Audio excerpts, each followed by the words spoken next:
For today's video, pag-uusapan naman natin itong dalawang loan app na pwede siya pang emergency. Yung tipo na may mga biglaan tayong emergency like bayarin sa kuryente, bayarin sa tubig. Pero, at itong dalawang loan app na isi-share ko sa inyo, para sa akin, okay naman silang utangan.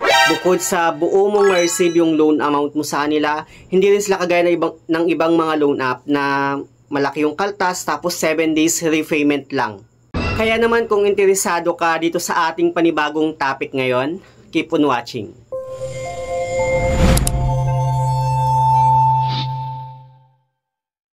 Hello guys, it's Ciel Mariano and welcome back to my YouTube channel. At kung hindi ka pa nakapag-subscribe sa aking channel, please subscribe dahil palagi ako nag-share ng mga experience ko at nag-review ng mga OLA or online lending platform kung legit ba o hindi dito sa ating channel. So, pag-uusapan nga natin itong dalawang loan app na pwede siya sa mga biglaang pang emergency dahil buo mong ma-receive yung loan amount mo sa kanila and hindi rin po sila 7 days repayment unlike sa ibang mga loan app na 7 days repayment na nga lang tapos ang laki pa ng kaltas doon sa first time na loan mo. Napansin nyo rin ba na ang daming mga nagsisilabasan ngayon na bagong loan app? Pero itong dalawang loan app na isi-share ko sa inyo, ito yung medyo nakuha yung loob ko. Pero konting-konti lang naman. Kasi meron din sa side ko na may mga bagay din ako na gusto sa kanila. At may mga bagay din ako na hindi gusto sa dalawang ito. Huwag na natin itong patagalin. Itong unang loan app na babanggitin ko ay itong ang si FT Lending na madadownload natin sa Google Play Store. At yung buong pangalan niya, FT Lending Fast Cash Loan. Pangalan ng kanyang company ay FT Lending Master Philippines Corporation. Dito meron siyang 4.6 na stars, 28,000 na reviews at 1 million na downloads. Actually, nagawan ko na siya ng vlog at ito yung thumbnail niya at shinare ko na doon yung buong review ko about dito kay FT Lending. Ilalagay ko lang dyan sa may description box or sa may comment section yung kanyang link if ever na gusto nyo siyang panoorin. Up to 30,000 yung pinapautang nitong loan app na to. At kung tatanungin nyo naman kung revolving ba itong si FT Lending, yes, revolving siya. Like kapag once na nabayaran nyo na yung utang sa kanila or meron kayong current na credit limit na available, pwede nyo ulit siyang hiramin.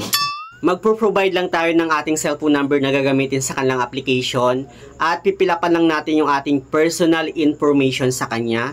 Katulad na lang ng purpose of loan, education level, marital status, number of credit cards, number of loan app use, residential address, pati na rin yung ating email address. Magsi-selfie verification tayo and then magsasubmit tayo ng ating valid ID. So yung mga ID na hinihingi niya is katulad na lang ng SSS, PRC, passport, postal card, national ID, TIN, driver's license, voter's ID, PhilHealth card, tsaka yung ating pag-ibig ID. Nag-review na nga yung application ko sa kanya tapos mga 5 minutes din yata or wala pang 5 minutes may in-offer na siya sa akin na 900 pesos. And nakalagay naman dito sabi niya get cash now. So clinic ko yung get cash now. At dito sa kanyang loan details, no, 900 pesos nga yung offer niya sa akin. Pinakasagad na yon. Since first time borrower nga lang ako sa kanya, kaya medyo mababa pa talaga yung offer. And then dito, pwede ko pa siyang i-less or pwede ko pa siyang i-adjust ng 300. Pero syempre gusto kong sagarin talaga yung 900 pesos. At dito no, yung kanyang loan term is hindi po 7 days, kundi 15 days yung kanyang loan term payment. At dito sa 900 pesos, yung total na babayaran ko is 1,062 pesos kasi meron siyang interest na 162 pesos. Ganun lang kaliit. Super okay na yun para sa akin yung 162 pesos in 15 days.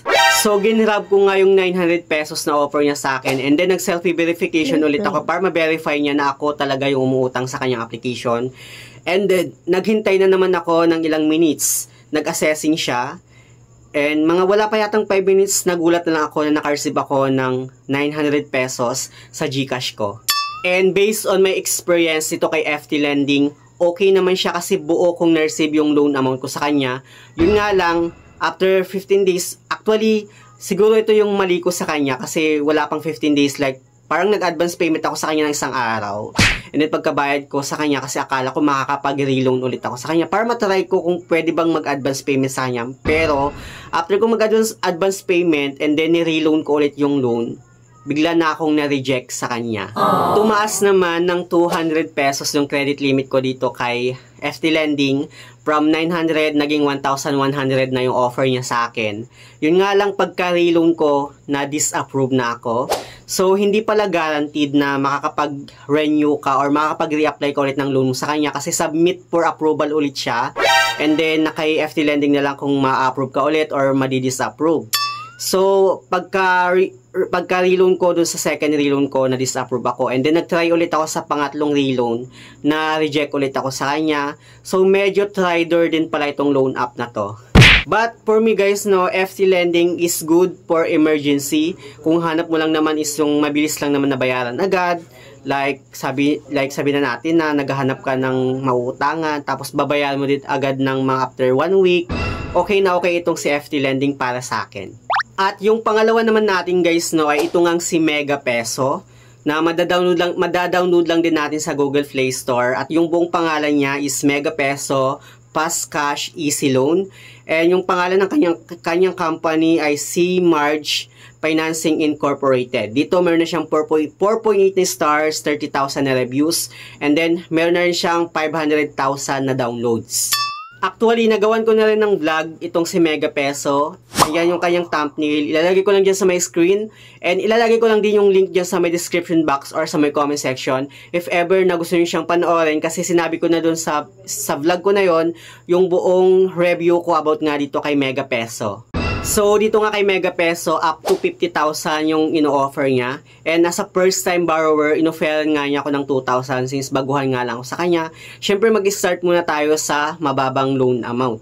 At dito no, 91 days hanggang 180 days nga daw yung loan term payment niya.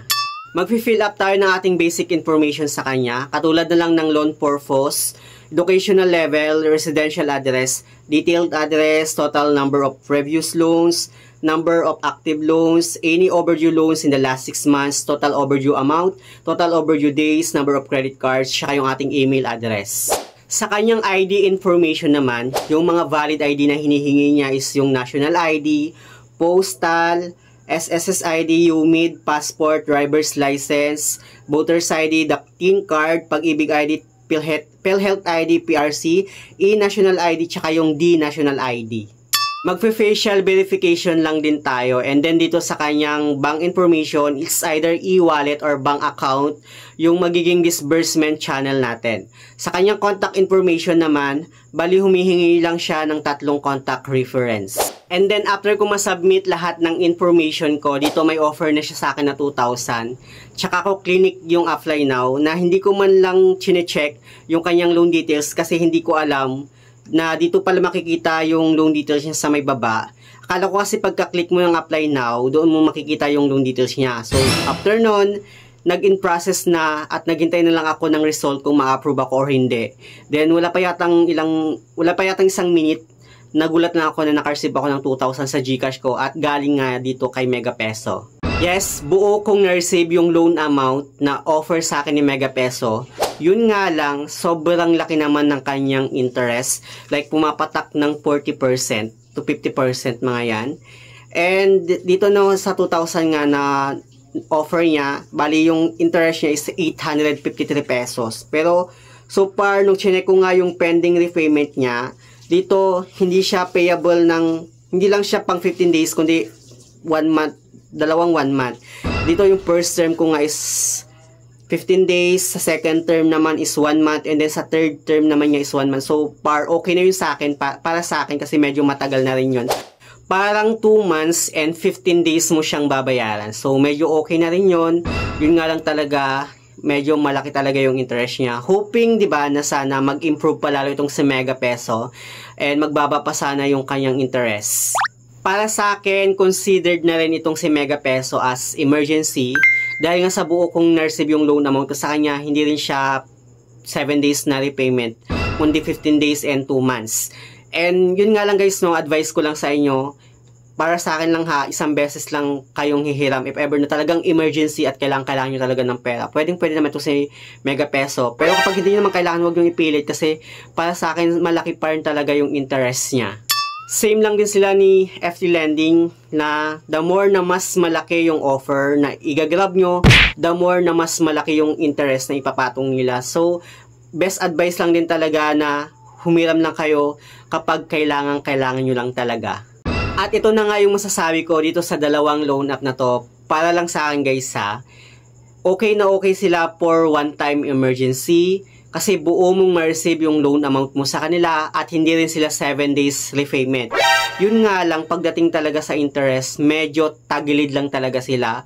Hoping soon na sana mag-improve silang dalawa and babaan nila yung interest nila. So, yun lang naman yung gusto kong i-share about dito sa dalawang loan app na to. Sana meron kayong natutunan. Anyway, sa mga hindi pa pala nakapag-subscribe sa aking YouTube channel, please don't forget to like, share, and subscribe. Click the notification bell para lagi kang updated sa mga susunod na video. Thank you guys, thank you for watching, and see you on my next video. Bye!